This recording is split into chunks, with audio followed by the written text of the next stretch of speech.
他所言非虚，双宗师的实力。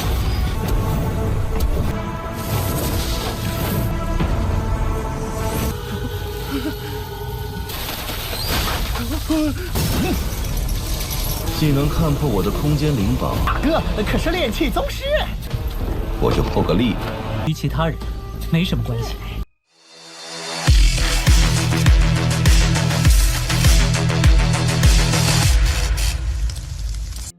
Halo semuanya, selamat datang di Ruang Sinema. Bagaimana kabar kalian semua? Semoga selalu sehat dan baik-baik saja. Sesuai jadwal, jadi pada hari ini kita akan kembali melanjutkan series Donghua Stellar Transformation Season 6 Episode 16. Tanpa berlama-lama lagi, kita langsung saja mulai alur ceritanya. Kita dibawa ke kediaman Xin Yu, di mana saat ini Hao Fei penasaran apakah dia telah menemukan hadiah keduanya. Sebenarnya, Xin Yu berniat untuk menggunakan puluhan ribu bahan berharga demi bisa memurnikan sebuah harta karun. Mereka tentu bingung apa yang akan dia buat, sebab membuat senjata dewa saja hanya perlu menggunakan puluhan bahan saja. Sedangkan kini Xin Yu ingin menggunakan ribuan bahan. Ternyata dia itu ingin menciptakan sebuah tempat yang megah untuk acara pernikahannya dengan Jiang Li. Tentu ini juga akan menjadi rumah bagi mereka. Hao Fei tidak menduga Xin Yu dapat menciptakan tempat seperti itu. Sesaat kemudian Jiang Lan datang dan tujuannya kemari adalah untuk memberitahunya kalau Duan Muyu dan Zhou Xian telah melakukan perjalanan ke wilayah selatan. Sepertinya mereka itu ingin menemukan harta karun legendaris yakni cermin hantu. Pada 10 miliar tahun yang lalu, cermin hantu telah muncul di alam dewa. Bentuknya selalu berubah-ubah. Harta ini mampu menjelajahi pikiran manusia dan membuat mereka dapat melihat jati diri yang sebenarnya melalui sebuah ilusi. Jika ada yang mendapatkan harta tersebut, maka sudah pasti kalau seleksi kedua akan dimenangkan. Karena cermin hantu adalah harta yang hebat, jadi Hao Fei pun mengajak Xin Yu untuk melakukan pencarian terhadap harta tersebut. Xin Yu setuju, jadi mereka pun mulai berpamitan kepada paman Jiang Lan. Pada akhirnya mereka pun telah sampai di wilayah Laut Selatan. Jiang Lan kembali memberitahu kalau dia sudah menemukan posisi dari Zhou Xian dan juga Duan Muyu. Mereka berdua dalam satu arah yang sepertinya mereka menemukan sebuah informasi. Jadi lebih baik Xin Yu mengikuti mereka. Xin Yu pun mulai melakukan pencarian kepada Duan Muyu dan juga Zhou Xian. Hao Fei pun dia minta untuk mempercepat pergerakan karena mereka harus lebih dulu tiba dibandingkan mereka. Dengan harta ini, perjalanan Xin Yu dan yang lainnya sangatlah cepat. Xin Yu tahu betul baik Duan Muyu ataupun Zhou Xian masihlah belum menemukan tempat yang jelas karena mereka itu hanya berkeliling saja. Sedangkan di sebuah pulau terlihat ada singa berkepala 3 yang dapat merasakan kehadiran kelompok yang sedang kemari. Serangan pun telah dia lancarkan, namun semua itu dapat dengan mudah diatasi oleh Xin Yu. Hao Fei langsung saja bertindak untuk dapat memberikan tekanan kepada singa tersebut. Dan kemampuan yang Hao Fei miliki, singa itu tidaklah dapat memberikan perlawanan. Singa ini hanyalah dewa pusat kecil, jadi tidaklah sebanding dengan mereka.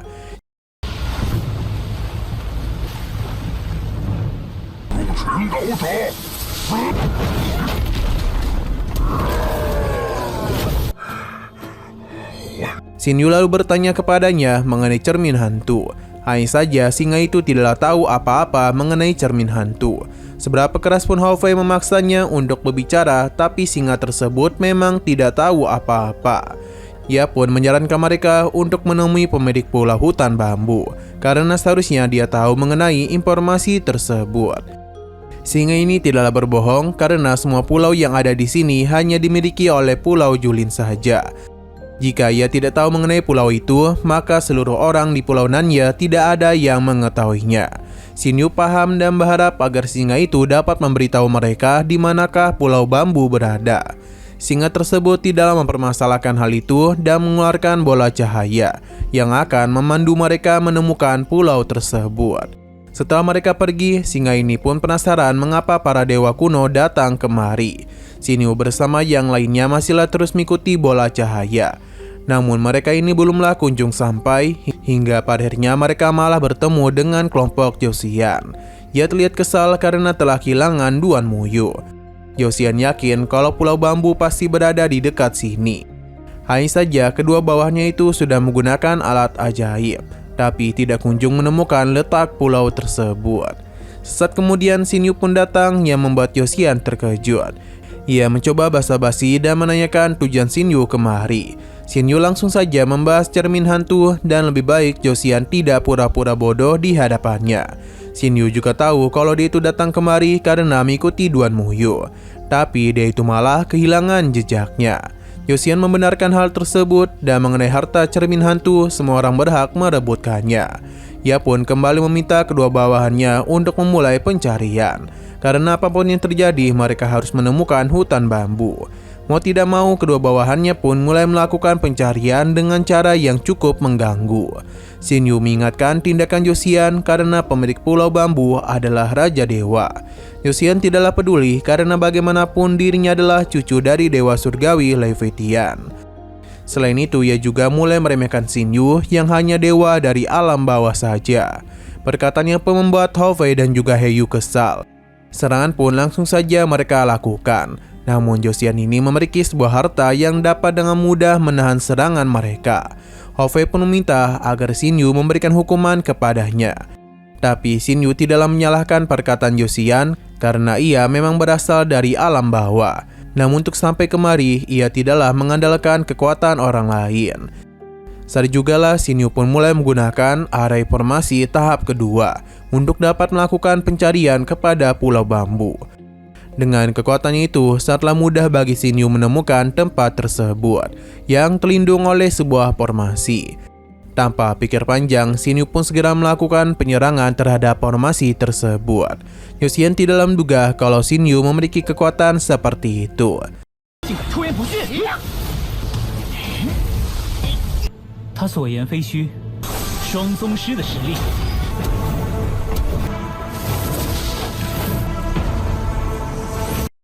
Setelah formasi ini hancur, pulau bambu pun akhirnya terlihat juga. Josian berterima kasih kepadanya karena dengan begini dia dapat pergi terlebih dahulu. Sesampainya di pulau bambu, kedua bawahan Josian agak panik karena kompas yang mereka miliki bergerak dengan tidak wajar. Josian tidaklah peduli dan meminta mereka untuk segera mencari jalan. Padahal mereka sudah mengatakan kalau kedalaman hutan bambu ini tidak dapat mereka prediksi.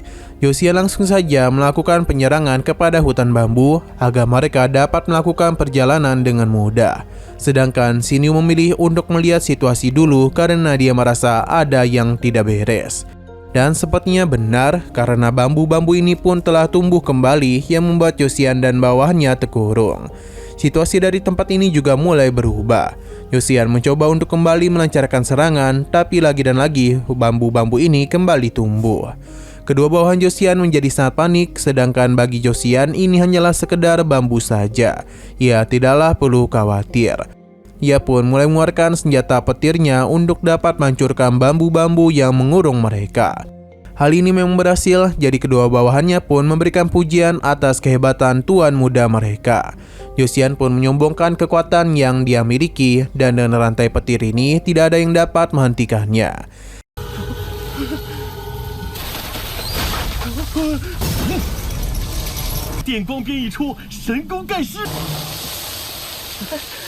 Sedangkan di sisi lain, Duan Muyu sadar betul kalau tempat ini agak aneh, jadi dia harus bertindak hati-hati. Dan Duan Muyu memang benar karena saat jugalah daun-daun bambu mulai melakukan serangan yang mengakibatkan Josian kesulitan. Sedangkan kedua bawahannya memilih untuk melarikan diri saja. Padahal mereka itu sudah berkata untuk selalu berada di sisi tuan mudanya.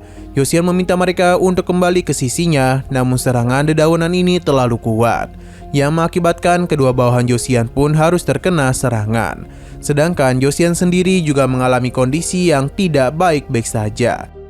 Dedaunan tersebut telah berhasil menangkapnya dan mencoba untuk melakukan penyerangan kepadanya. Seberapa keras pun dia mencoba melawan, semua itu sia-sia saja. Kembali kepada Duan Muyu, di mana dia mulai membentuk pertahanan di sekelilingnya. Dan saat ini dia telah mengeluarkan kesadaran spiritual untuk dapat melewati tempat tersebut. Sayang sekali Duan Muyu justru masuk ke dalam sebuah jebakan yang membawa ia masuk ke dalam sebuah ilusi. Sedangkan di sisi Xin Yu, Hao Fei meminta untuk melanjutkan perjalanan supaya tidak tertinggal dari Zhou. Namun Xin Yu sadar betul kalau di depan mereka ini adalah sebuah formasi. Lautan bambu tersebut layaknya sebuah harta karun besar. Jika mereka semua masuk ke dalamnya, maka sama saja mereka masuk ke dalam jebakan. Seketika saja mereka pun dibawa berpindah, yang mana pemilik hutan bambu memberitahu ia sudah meninggalkan alam dewa pada miliaran tahun yang lalu. Ia tidak menduga seorang jenius telah muncul. Xin Yu pun memperkenalkan dirinya dan dia ingin bertanya kepada pemilik hutan bambu. Berhubung Xin Yu telah menarik perhatiannya, maka sosok tersebut pun akan menampakkan wujudnya kepada Xin Yu. Selain itu, dia juga memuji karena dapat melihat roh harta ruang angkasa yang ia miliki. Jadi Xin Yu sudah memenuhi syarat untuk menemui dirinya. Beliau ini bernama Yifeng. Hao Fei memperkenalkan Xin Yu sebagai seorang master dalam permuni senjata. Yifeng pun menjadi tidak heran mengapa dia dapat melihat harta tersembunyinya. Saat ini ada beberapa orang yang terjebak di dalam lautan bambunya. Xin Yu membenarkan kalau salah satu di antara mereka adalah rekannya. Sedangkan yang lainnya tidak masalah untuk tetap dijebak. 既能看破我的空间灵宝，大哥可是炼气宗师，我就破个例。与其他人没什么关系。此刻陷入，你们要换灵镜做什么？片刻，吃点教训。 Untuk sementara, Yifeng akan mengurung mereka dulu sebab begitu berani masuk tanpa izin darinya. Yifeng juga bertanya mengenai alasan mereka kemari. Xin Yu langsung saja menanyakan tentang cermin hantu yang akan dia gunakan untuk jadikan sebagai mahar demi melamar gadis pujaannya. Yifeng pun penasaran siapakah yang Xin Yu ingin nikahi. Padahal statusnya sebagai master pemuni senjata sudah lebih daripada cukup untuk menikahi seorang gadis. Mereka pun sadar kalau Yifeng sudah tidak terhubung lagi dengan alam dewa, sampai-sampai tidak tahu tentang lamaran di kota Piaosu. Xin Yu pun menjelaskan mengenai Kaisar Suci Kutub Utara yang tengah mencari calon suami untuk putrinya. Mendengar hal itu seketika saja membuat Yifeng marah. Ia bahkan mengeluarkan kekuatan yang begitu dahsyat. Untung saja Xin Yu masih dapat menahan tekanan kekuatan yang dia berikan. Mereka pun penasaran mengapa Yifeng tiba-tiba menjadi marah. Apakah dia itu memiliki hubungan dengan Li Er? Yifeng yang terus mengamuk pun perlahan mulai tenang. Ia juga menghentikan ilusi yang dirinya ciptakan pada lautan bambu, yang membuat orang-orang terjebak dapat terbebas. Mereka pun mulai sadarkan diri dan dibawa ke tempat dirinya berada.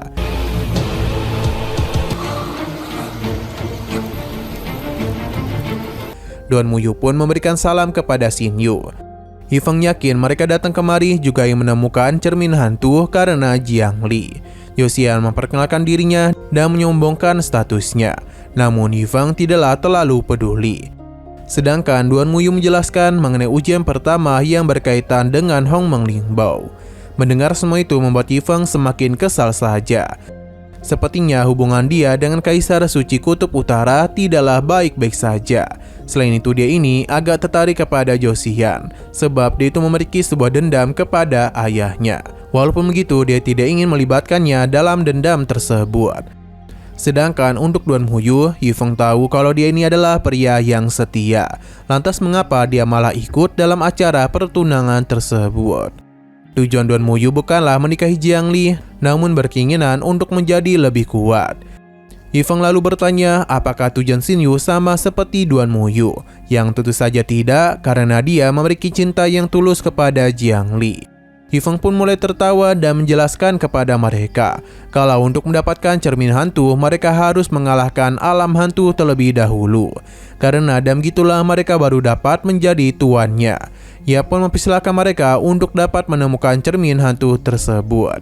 Yosian pun segera melakukan perjalanan, sedangkan Duan Muyu mengajak Xin Yu untuk pergi bersamanya. Kembali kepada Yifeng, di mana dia masihlah memikirkan tentang pernikahan itu.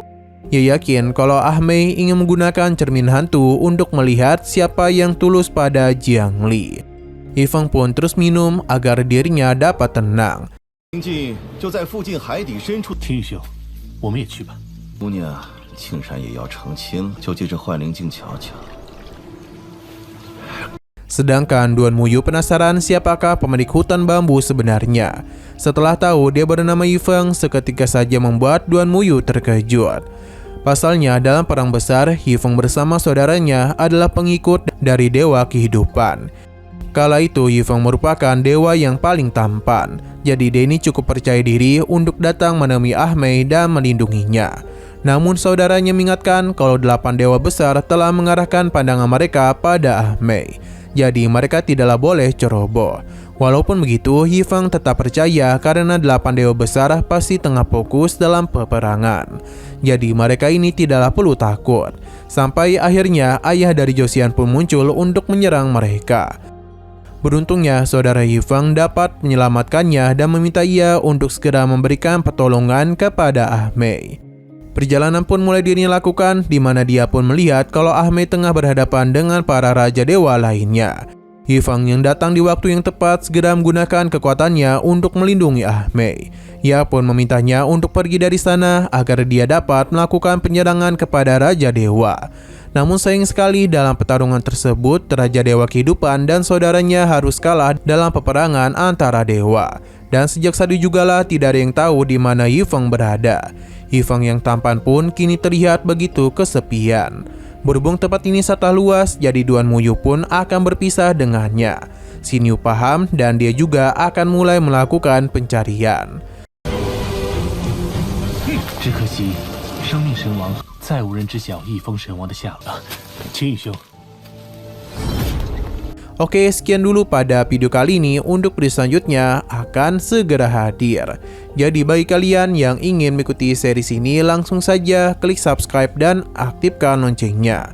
Terima kasih yang sudah menonton video sampai habis. Jika kalian suka pada video ini, klik like dan share ke teman-teman kalian tentang channel ini. Dan ditunggu aja kelanjutannya. Oke, sampai jumpa di video selanjutnya.